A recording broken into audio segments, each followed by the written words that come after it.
नाज़रीन तव्हां सां हिकु अहम ख़बर खे शेयर कंदा था हलूं त अॼु काफ़ी महीना स्कूल बंदि रहण खां पोइ जॾहिं स्कूल खुलिया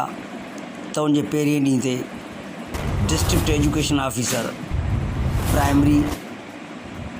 ऐं सेकेंडरी जनाब हाजी मोहम्मद अशरफ मेमन साहिब ऐं डिप्टी डिस्ट्रिक्ट एजुकेशन ऑफिसर जनाब सैयद अकबर अली शाह साहिब तारक अबुल शाह करीम जे मुख़्तलिफ़ हाई स्कूलनि जा दौरा कया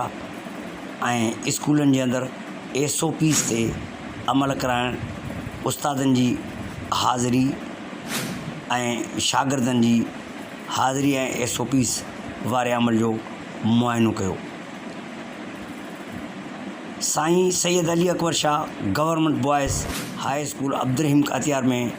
पहुतो, जिते असेंबली जे टाइम ते असेंबली अटेंड कई, उन बाद क्लासनि जो मुआइनो कयो। जॾहिं त हाजी मोहम्मद अशरफ मेमन साहिब मुलाकातियार हाई स्कूल जो विज़िट कयो ऐं उते जे उस्तादनि ऐं ख़ासि तौर ते उनजे हेड जी कयल महिनत खे तारीफ़ कई। इन खां अलावा ॿिन्ही ऑफिसरनि पारां ॿियनि मुख़्तलिफ़ स्कूलनि जा बि दौरा कया विया, जॾहिं त हाई स्कूल अब्दुल कातियार ऐं हाई स्कूल मुलाकातियार जी कारकर्दगी ते हुननि सुठनि लफ़्ज़नि सां उनखे यादि कयो ऐं ॿिन्ही स्कूलनि जे हेड मास्टरनि खे हुन शाबाश ॾिनी जिन SOPs ते मुकमल तौर ते अमल दरामद करायो।